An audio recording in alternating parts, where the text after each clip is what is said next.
मिश्र जन दायित्व संपन्न नेता वरिष्ठ नेता भारतीय जनता पार्टी हाँ से पूर्वतन विरोधी दल नेता थिले पूर्व भी मंत्री थिले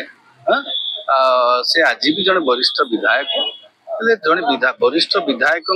एभली मंतव्य विभाजनकारी मंतव्य बा जोटा कहती विच्छिन्नतावादी मंतव्य निहाती भाव दुर्भाग्यजनक से कहीं कौ परिस्थिति एभली कथा कहते तर्जमा कर आवश्यकता अच्छी आप देखु पूर्वर भारतीय जनता पार्टी नेता कनक वर्धन सिंह गोटे समय कहते कौशल आम एजेंडा नहीं तो भारतीय जनता पार्टी नेता एक कथा स्पष्ट कर सारी कौ भली परिस्थिति जयनारायण मिश्र सुभद्रा सभा गोटे प्रासंगिकता नहीं सुभद्रा सभा जो सुभद्रा विषय आलोचना करार थिला